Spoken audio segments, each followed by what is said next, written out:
focus on really talented people. And so if you don't have the experience to look for, how do you assess someone's raw talent? Well, often you can tell from different things that they've done, right? So it's not that, obviously everyone's done something, right? I mean, even if you're 19, right, you've done side projects and interesting stuff, and I think what's important is not to believe that someone has to have specifically done the job that they're going to do in order to be able to do it well. One of the things that I think we've done well is just given the people at the company a lot of opportunity, right? So, it's not just me who started when I was 19 and now, I'm running this big company. There were a number of people who joined who were, people I did problem sets with at Harvard or dropped out of Stanford or, different programs who've grown with the company over this long period of time. And, one of the things that I'm the most proud of is we have about 12 different product groups at the company.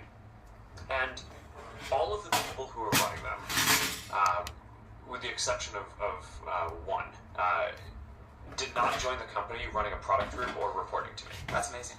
And the one exception is David Marcus, who was the CEO of a $50 billion public company. So, so I'm pretty happy that he's on board, and having him run a product group I think is a pretty big coup too. But literally none of them started off reporting to me. They all start off in different roles. Some were engineers, some were data analysts, some were product managers, and they've all grown. But I think what happens is, people see that you create opportunities for people, and that also, I think, keeps the best people engaged and makes the best people want to come work at your company because they feel like, I'm going to get those kind of opportunities too. Cool. Yeah. What are you most excited about over the next 20 years? What do you think will be the major transformations? How will Facebook transform? How do you think the rest of the world will transform? So we have this 10-year roadmap. That's great. 3 of the big changes that we want to see in the world. And we're focused on 3 things. Connectivity, right? So getting everyone in the world on the internet. Right now, more than half the world is not on the internet, which is, I think a lot of people in Silicon Valley probably take this for granted, right? The internet, because it just is not uniformly available. And if we want to solve a lot of the big challenges of the world today, they're not problems that any one group of people or even one country can solve, right? They really involve coming together and giving everyone an opportunity to participate in solving them. So I think connecting everyone is really a key thing, which is going to be great for people around the world. The next one is AI. Hello. I think that's just going to unlock so much potential in so many different domains. And we use it at Facebook for a lot of different things, for showing people content that they're going to find more meaningful, for making sure that you connect with the people you actually care about on the service. But in a lot of ways, the work that we're doing on AI to push the fundamental, state-of-the-art forward is exactly the same stuff that's going into systems that diagnose diseases better, right? Or find better drugs to treat people, or that other companies are using when they build self-driving cars. And these are things that are going to save lives, right? I mean, if you can, I heard this story recently that at this conference where someone has built a machine learning application where you can take a picture of a lesion on someone's skin, and it can detect instantly whether it's skin cancer with the accuracy of the best dermatologists and doctors in the world. So, who doesn't want that, right? Now, you're going to be able to put the power in your doctor's hand to become the best doctor in the world with that thing. Everyone will be the best doctor in the world. And that's a really fundamental thing, right? That, I get a little bit frustrated, I think, when people, fear-monger about AI and how it could end up hurting people, because I think in many real ways around diseases or in driving more safely, this is going to save people's lives and push people forward. So that's a really world. And we're focused on 3 things. Connectivity, right? So getting everyone in the world on the internet. Right now, more than half the world is not on the internet, which is, I think a lot of people in Silicon Valley probably take this for granted, right? The internet, because it just is not uniformly available. And if we want to solve a lot of the big challenges of the world today, they're not problems that any one group of people or even one country can solve, right? They really involve coming together and giving everyone an opportunity to participate in solving them. So I think connecting everyone is really a key thing, which is going to be great for people around the world. The next one is AI. I think that's just going to unlock so much potential in so many different domains. And we find more meaningful, for making sure that you connect with the people you actually care about on the service. But in a lot of ways, the work that we're doing on AI to push the fundamental, state-of-the-art forward is exactly the same stuff that's going into systems that diagnose diseases better, right? Or find better drugs to treat people, or that other companies are using when they build self-driving cars. And these are things that are going to save lives, right? I mean, if you can, I heard this story recently that at this conference where someone has built a machine learning application where you can take a picture of a lesion on someone's skin, and it can detect instantly whether it's skin cancer with the accuracy of the best dermatologists and doctors in the world. So, who doesn't want that, right? And now, you're going to be able to put the power in your doctor's hand to become the best doctor in the world at that thing. Everyone will be the best doctor in the world. And that's a really fundamental thing, right? That, I get a little bit frustrated, I think, when people, fear-monger about AI and how it could end up hurting people, because I think in many real ways around diseases or driving more safely, this is going to save people's lives and push people forward. So that's a really big deal, I think, for the next 10 years. And then, the next thing that I always think is going to make a big difference is, every 10 or 15 years there's a new major computing platform that comes around that allows people to do completely different things than they could do before, right? So, 20 years ago, most of us were using desktop computers. They were kind of clunky. We used them in work because it made our work more productive, but most people didn't use them for fun. Now we have phones, which help us connect with each other, and they're much more human devices. But there's going to be another platform after that, and I think that's going to be virtual reality and augmented reality. And that, I think, is just going to help people, be more creative, experience what other people are feeling much more immersively than we even can through video and things like that today. So I'm really excited about that trend as well. So you were 19 when you started Facebook. One question we hear a lot at Y Combinator is, I'm 19 today, I really want to, do whatever I can to make the world better. What should I do? So how do you advise people who are 19 today and want to impact the world like you have? I always think that the most important thing that entrepreneurs should do is pick something they care about, work on it, but don't actually commit to turning it into a company until it's working. And I think that if you look at the data of the very best companies that have gotten built, I actually think a tremendous percent of them have been built that way, and not from people who decided up front that they wanted to start a company, because you just get locked into some local minimum a lot of the time, a local maximum. I totally agree, and just to make this point, how far into Facebook did it actually become a company? I don't know. I think it became a formal Delaware company when Peter Thiel invested about 6 months in. When we were first talking to Peter about raising money, Dustin and I were very clear with him that we were planning on going back to school. Right? I started Facebook when I was a sophomore. We took the summer off, no classes over the summer. We were working on it, and then our stated game plan was to go back to school in the fall and continue working on it then, but not sit in an office and work on it full time. And Peter was just kind of all right, sure you are. I guess he knew better than we did. I think he just believed that you weren't actually going to go back to school. He must have. I mean,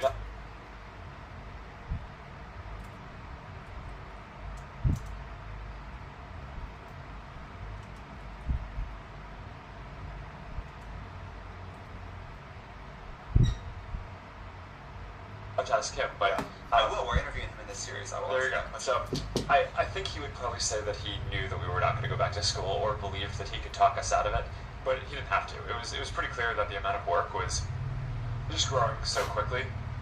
But we actually didn't drop out immediately. We told Harvard that we were taking 1 semester off, and then we told Harvard that we were taking another semester off, and then a year off, and then after that we kind of decided we weren't going back. Speaking of Peter, and sort of a closing question, what's the best piece of advice he ever gave you? I think Peter was the person who told me this really pithy quote that in a world that's changing so quickly, the biggest risk you can take is not taking any risk. And I really think that that's true, right? I mean, a lot of people, I think that, whenever it comes to, whenever you get yourself into a position where you have to make some big shift in direction or do something, there are always people are going to point to the downside risks of that decision. And locally, they're maybe right.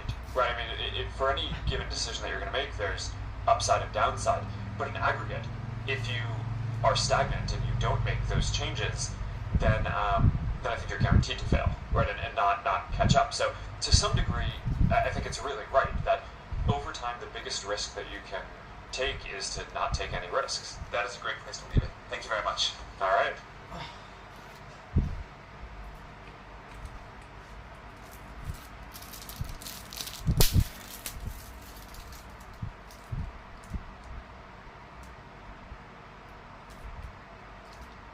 My name is Sam. Today we're talking to Vinod Khosla. Vinod is the founder of Sun Microsystems and Khosla Ventures. He's been involved in the creation of dozens of billion-dollar companies, and I think is one of the most interesting thinkers that I've ever spoken to about how to build an ambitious company and team and everything else you need. So thank you for taking the time to talk to us today. Great to talk about it. I want to start with the very beginning and how to think about the idea and the mindset for a company. One thing you've said before that I really love is that there's a huge difference between a $0 million company and a $0 billion company. And maybe you could start with just explaining what you mean by that. To me, when you set out on a journey, your mindset determines who you bring on board, how you approach it, what you set up, what deals you do, which investors you get. In a zero revenue company, if you think 0 million, you're thinking a certain way to tactically achieve a small short-term goal. $0 billion, you start building from day one the company and the people you'll need to build the company. One of the things people seldom realize when they're starting, you don't ever plan what you're going to do. Build a plan to plan.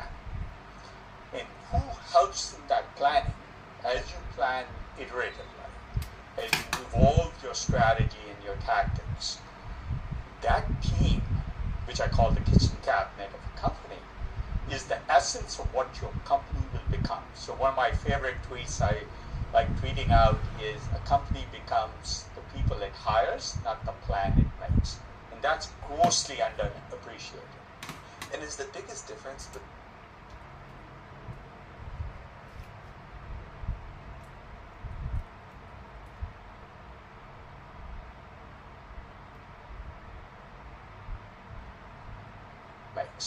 out is a company becomes the people it hires, not the plan it makes. And that's grossly underappreciated.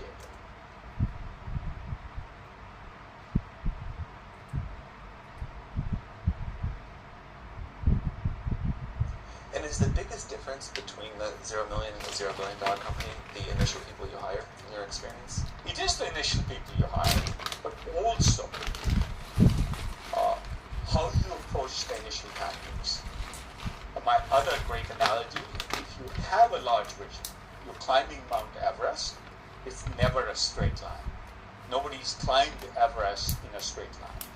You get to base camp, you get to camp 1, camp 2, camp 3, camp 4. If you get the right approach, you keep you're obstinate about your vision,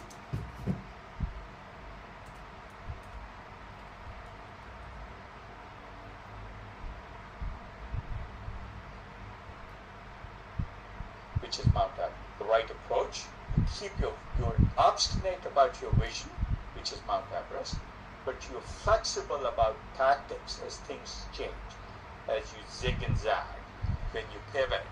These are all things on the way to staying with the vision. Now you can also do the same tactics without worrying about the vision.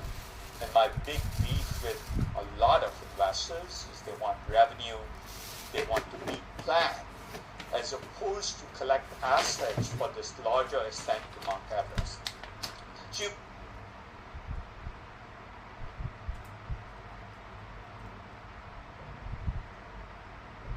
can clearly set up base camp where you get revenue, stability, cash flow break even, the ability to raise more money in the wrong place. If your goal is to get to Everest, but you still get the revenue. You might have 20 million, 50 million, 100 million of revenue, but it doesn't help you get to Everest. Or you can take a little longer, a little harder, get to the base camp that lets you get the resources to keep the journey to your vision. There's a huge difference, and the team is the biggest difference. It doesn't help to clearly set up bait for this larger ascent meet plan as a investors, as they want revenue, they want to meet beef with or do the same tactics without worrying about the vision. And my big beef with a lot of investors is they want revenue, they want to meet plan, as opposed to collect assets for this larger ascent to Mount Everest. So you can clearly set up base camp where you get revenue, stability, cash flow break even, the ability to raise more money in the wrong place. If your goal is to get to Everest, but you still get the revenue. You might have 20 million, 50 million, 100 million of revenue, but it doesn't help you get to Everest. Or you can take a little longer, a little harder, get to the base camp that lets you get the resources to keep the journey to your vision. There's a huge difference, and the team is the biggest difference, but there's also strategy differences. By the way, investors might matter a lot in this, because you make short-term versus long-term trade-offs. What percent of investors in Silicon Valley do you think are good long-term company builders? As I get in a lot of trouble for saying this, Or among friends, I it's think okay. 90% of investors add no value. In my assessment, 70% of investors add negative value to a company. That means they're advising the company.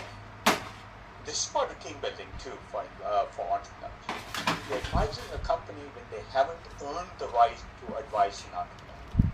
So some of the junior people here, when they ask me, hey, at this other firm, young people are going on boards, can I be on a board? I say, you haven't earned the right to advise an entrepreneur, so it's unfair to the entrepreneur. Just because you got an MBA and joined a venture firm doesn't mean you're qualified to advise an entrepreneur. Biggest piece, but not the only way, is have you built a large company? Have you gone through how hard it is? How uncertain it is? How bad it is?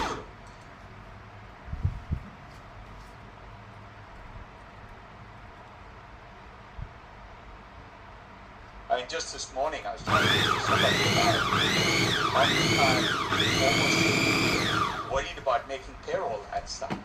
How many or going times? bankrupt. Plenty of times. Like more than 2. Yeah. And there was a 3-month period where we almost went bankrupt because we had a hardware problem. Monitors we were buying from Philips were breaking every 30 days. I think there was probably a month or two when the earliest I went home was at 3 a.m. and the latest I was back in the office was 7 a.m. It just, unless you felt that gut-wrenching decision, you can't advise them. I hate board members who sit in a board meeting and say, oh, can you improve quality?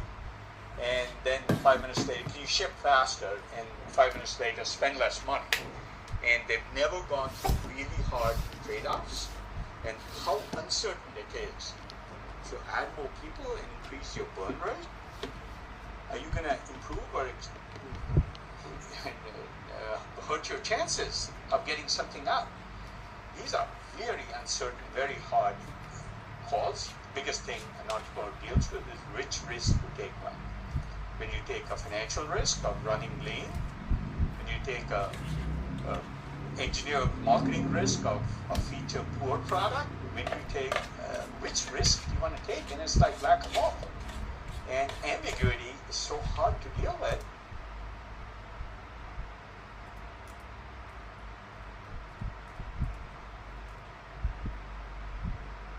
But it's the essence, and frankly, it's one of the areas where entrepreneurs, when they don't think about what they actually need, pick the wrong people. So if somebody's never dealt with this decision-making under ambiguity, and they're in a big company, they're not qualified to help you. One of the things I hate about board members is when you're doing that, you're making these sort of decide which stressful environment, the thing you most want as an entrepreneur is a board that you feel is calming you down, is supporting you, is not adding to stress. And most board members, while you're doing that, just like tell you, oh, you're gonna die, like they said, like the thing I hate the most is when a board member of mine used to send me like press clippings of competitors all the time to like make a point. And you really just want someone who's like, you gotta take a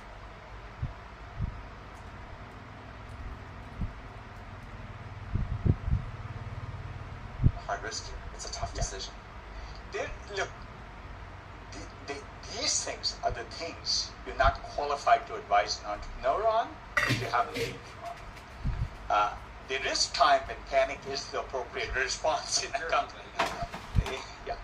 One thing that I think I've noticed entrepreneurs that are working on hard, ambitious companies really struggle with is figuring out who to trust for what advice. So how do you think about that? So my big advice, the first piece of advice I gave Joe Kraus when he was starting Insight was, the single hardest decision you'll make is whose advice to trust on what topic. So the answer. Now, if you're 20 years old, you ask your dad or your friends, or if you're a marketing problem, you ask somebody who's done marketing at IBM.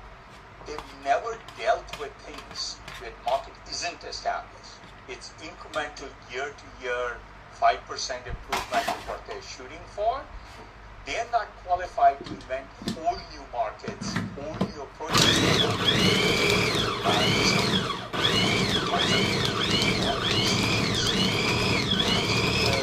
Nuanced advice of which employee would be better. The funny story that's actually not known very much is Scott McNeely, when he started Sun, he started as a VP of manufacturing. Did not know that. Almost nobody knows that. At one point I said, Scott, you got to become our VP of sales because of certain types of behaviors. But his background was in manufacturing. And you have to make those gut calls. It's a very non-intuitive gut call. So you have to make those. But back to this issue, whose advice to trust on what topic is the single hardest decision an entrepreneur makes. It's also where the right investors can really help you. I had an argument just last week with another co-investor in a healthcare company. They wanted this healthcare person who never dealt with change beyond 2% a year. And I'm like, experience doesn't matter, the rate of learning matters. First principles thinking matters. Pick for the best athlete, not the person with the most established wide receiver who knows how to run one pattern and one pattern only. But there's two things I want to follow up on. So we'll get to the athlete in a second. We'll keep running into things we want to follow. Yeah, we will. How do you? So I agree. It's like really hard to know whose advice to trust. But the 20-year-old entrepreneur comes in here, no work experience. You decide to back them. You have to give him or her advice and say, here's how to do this. What do you say? Like, how do you know whose advice to trust tactically? So I look at not what the entrepreneurs saying, and we always have this debate inside of them too, but how they're thinking about the problem. In first principles thinking, if you give them a brand new problem, so I'll often say, hey, if you're doing this other startup, how do you approach it? And if they have to think from scratch on a brand new problem, and by the way, this is a great interview question, that they've never dealt with, they don't have an experience with, how do they approach it? Is probably the best indicator of how fast they will learn. If I pick between lots of experience, Learning how to trust different people's judgment. yeah, including learning who to trust, which people to trust. And so this becomes sort of this nuanced thing. I'm sure you've noticed one of the things we look at YC stuff, in the 3 months that they've been at YC, what's their rate of change? If we've had multiple points of intercept, right? That may be a stronger indicator than any other single That is my indicator. number one. Right? That is my number one by far. Right?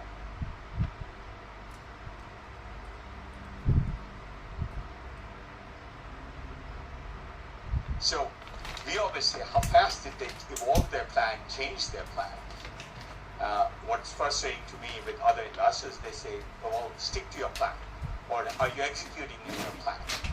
And I'm the exact opposite. How fast are you evolving your plan or changing your plan, learning? So, but building that team that can, so this brings up a related issue we should talk to, since I want to focus on people. When you hire a VP of marketing, and I've said this to you before, one question, the functional question is, can you do marketing? But that's not the most important question. If he's one of the top 5 people in the company, the most important question is, what are the questions he will ask? How will he make the CFO better or the VP of engineering better through the questions they ask, which then prompt this kind of thinking, which then leads to a better they ask, which then prompt this kind of engineering better.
Through the questions they ask, which then prompt this kind of thinking, which then leads to a better kitchen cabinet. The people you coalesce around your dining table when you have a really hard, ambiguous, uncertain decision to make. And how do you evaluate that in an interview? You're interviewing a VP of marketing. You want to know if they're going to make the CFO better. How do you probe that? I'll often say, people often say, here's what happened in my company. And I'll say, if you were CEO and you had to make a different set of decisions, what would you do? Have them think under circumstances, or if you're doing this other startup. One of my favorite questions in startup world is, if I gave you $10 million today, what 3 startups would you consider, and what are the reasons as an investor you wouldn't want to invest in those? You suddenly get how they think about a new problem, which is what you face every day in a startup. Yeah.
I was passionate about what I wanted to get done, not about the IRR or the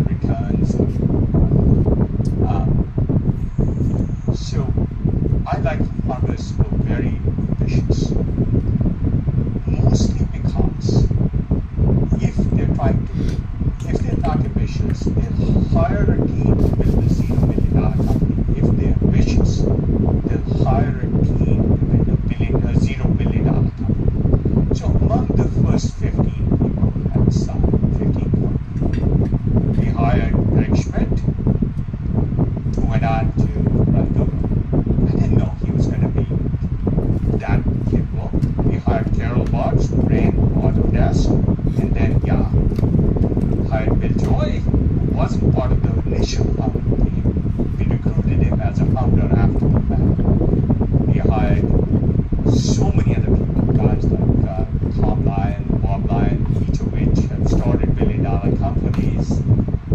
Larry Garlick, who nobody knows now, who started Remedy, like this Andy Bechtolsheim himself has started so many companies. There was such incredible talent pool there. So this I really want to dig in on. There's only a small handful. By the way, I just want to take one small diversion. When I met Andy, he was in Margaret Jack's Hall at Stanford, he said, "Why don't you license the technology for $10,000?" Right? And had licensed it to 6 other startups at $10,000, which in the 80s for a graduate student was a shitload of money. In fact, one of those companies, Sibling, was funded by Kleiner Perkins and John Doe was so, but they took the license. I said, Andy, I want the goose that laid the golden egg. I don't really care about the golden egg because it will be irrelevant in a couple of years. I didn't know why, but part of it was I just loved interesting people. But I gave him half the equity just to join. And then I did a sales job. Selling is an incredible part of being an entrepreneur into dropping his PhD.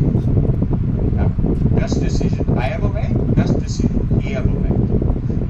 But it was a hard sales job to convince them. I sort of say in recruiting, like no is a maybe and a maybe is a yes. And that's sort of my job. And I get very disappointed when I can't get a yes. How long did it take you to get it from a no to a yes? A couple of months, but Bill Joy took 6 months because I also had to convince him to drop his PhD. So 2 people dropped their PhDs. The very best people I've ever recruited in different places in my career have all taken at least months to recruit. It takes wait. Because they always have something great to offer. Yeah. The people who don't have something great to walk away are probably the people you don't want. Absolutely, yes. Especially when you're thinking beyond dysfunctional. The people who job X, whether it's marketing or database architecture or whatever, are thinking linear. If they're broad thinkers, which is what's key to that kitchen cabinet that helps you evolve a plan, you need people who are so full of ideas, they're always triaging down to the thing they can do. And people like that always have great opportunities, so it's hard to get them to join as an employee because they can start their own. And you chase them forever. So this is actually what I want to go to next. There's a handful of companies that have been able to get those people in the early 10, 20, 30 employees that could go start their own company and then go on to later. PayPal's the famous example, Sun's another one. What did you do at Sun, and what has happened at other companies where you've seen this, where people build this phenomenal R&D team that goes on and is successful? But it's always about entrepreneurship is a funny thing because vision is impractical. If you're reasonable, you won't do unreasonable things. It's just by definition. Yep. Right? And so if you have great managers, good process people, they will work against allowing the company to become great. They'll take a great idea and turn it into a good one and execute a decent idea at lower risk that's more reasonable, more sensible. If you're trying, and that's an okay goal to have if that's your goal. If your goal is something unreasonable, something ambitious, really visionary, something change the world, then you have to take the other approach. Get this think tank of unreasonable people together, and below that layer the reasonable people micro-optimize within the macro ideas that the kitchen cabinet comes in. How do you think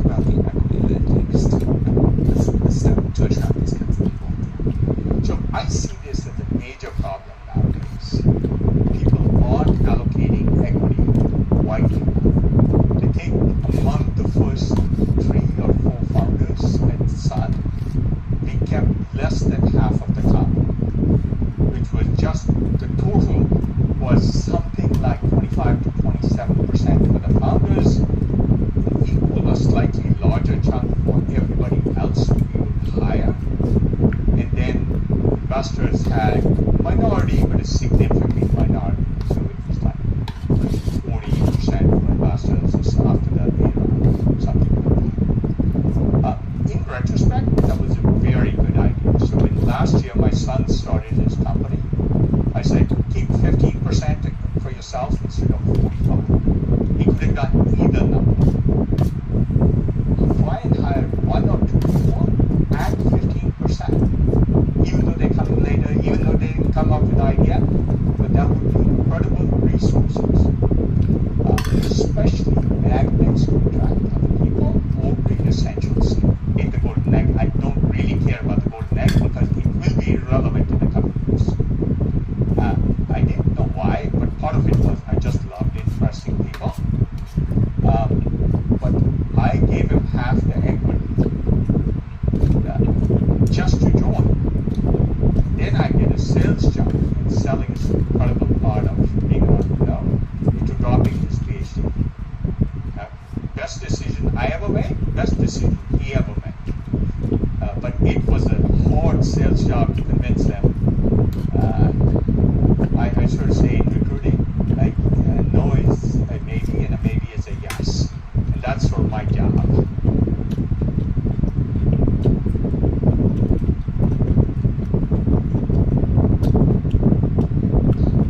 And I get very disappointed when I can't get a yes. How long did it take you to get it from a no to a yes? A couple of months. With Bill Joy, 6 months, because I also had to convince him to drop his PhD. So 2 people dropped their PhDs. The very best people I've ever recruited in different places in my career have all taken at least months to recruit. It takes way more. Because they always have something great to work with. Yeah. The people who don't have something great to walk away are probably the people you don't want. Absolutely. You know, especially when you're thinking beyond dysfunctional. The people who job X one, whether it's marketing or database architecture or whatever, are thinking linear. If they're broad thinkers, which is what's key, that kitchen cab that helps you evolve a plan, you need people who are so full of ideas, they're always triaging down to the things they can do. And people like that always have great opportunities, so it's hard to get them to join as an employee because they can start their own. And you chase them forever. So this is actually what I want to go to next. There's a handful of companies that have been able to get those people in the early 10, 20, 30 employees that could go start their own company and then go on to later PayPal's and things like that. What did you do at Sun and what has happened at other companies where you've seen this, where people build this phenomenal early team that goes on to go on and is successful? Well, it's always about entrepreneurship is a funny thing because vision is impractical. If you're reasonable, you won't do unreasonable things. It's just by definition. Yep. Right? And so if you have great managers, good process people, they will work against allowing the company to become great. They'll take a great idea and turn it into a good one and execute a decent idea at lower risk that's more reasonable, more sensible. If you're trying, and that's an okay goal to have if that's your goal. If your goal is something unreasonable, something ambitious, really visionary, something change the world, then you have to take the other approach. Get this think tank of unreasonable people together, and below that layer the reasonable people who micro-optimize within the macro ideas that the kitchen cabinet comes up. How do you think about the equity that it takes to attract these kinds of people? So I see this as a major problem nowadays. People aren't allocating equity widely now. They think among the first 3 or 4 founders at Sun, we kept less than half of the company, which was just the total was something like 25 to 27% for the founders, equal or slightly larger chunk for everybody else we would hire. And then investors had minority, but a significant minority. So it was like 40% for investors after the era, something like that.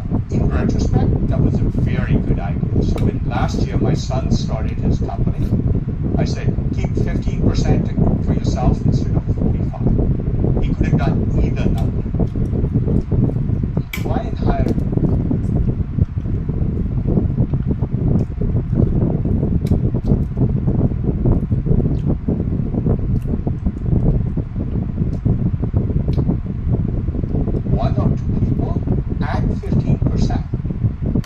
coming later, even though they didn't come up with the idea, but that would be incredible resources, especially magnets to attract other people or bring essential skills.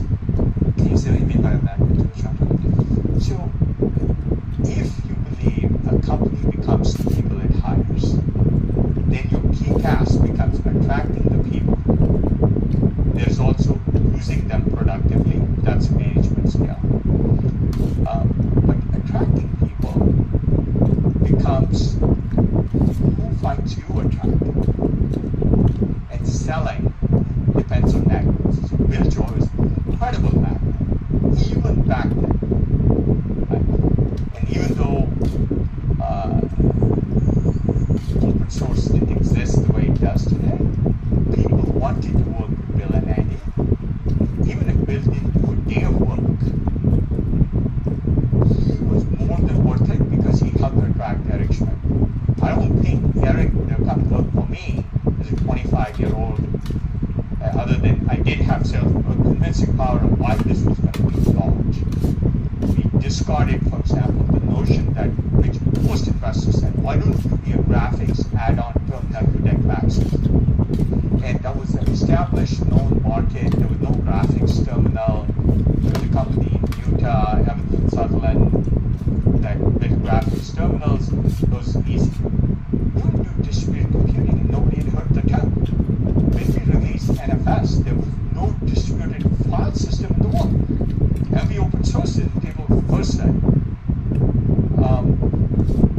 one, who needs distributed computing? And the second question was, if it's important, why are you giving away all your intellectual property?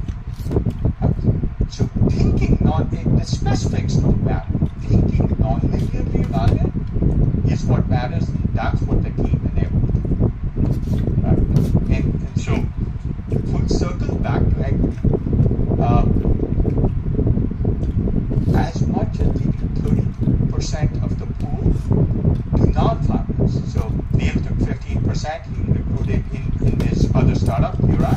He kept 15%, hired 15%, a co-founder for 15%, and then left the rest to hire great employees.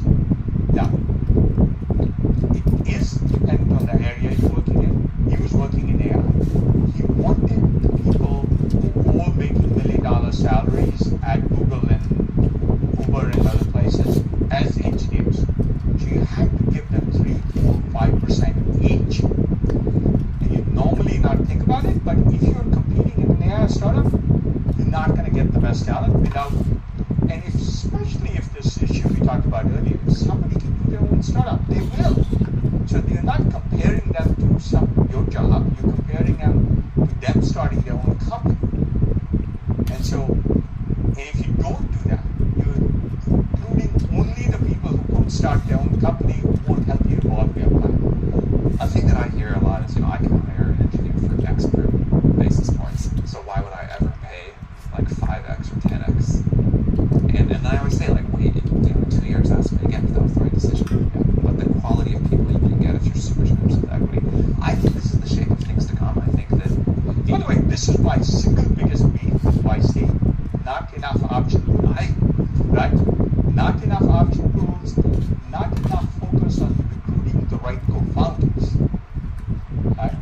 And I was fortunate Neil trusted me, so I could shepherd him into sort of a very different approach. I think he may have had the highest option pool in his batch.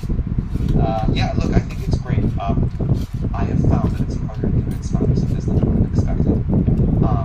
Because it's not intuitive. Also, most investors say make the option pool smaller. They can't. Yeah. Because neither investors nor founders want to. They like to own as much as possible, and it sounds really good. And until you felt it, it's hard to convince them. But Or they would like to own a higher percentage, but the pie is much smaller. Yep. And if you sort of say, I'm maximizing the size of the pie first,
process. I find it silly to advise people to hire the best team because everybody says that. It's not actionable. But when you follow this process I call gene pool engineering, you are trying to maximize your chances of success and you're minimizing the risks you're taking on by virtue of the team you build. And that's one part.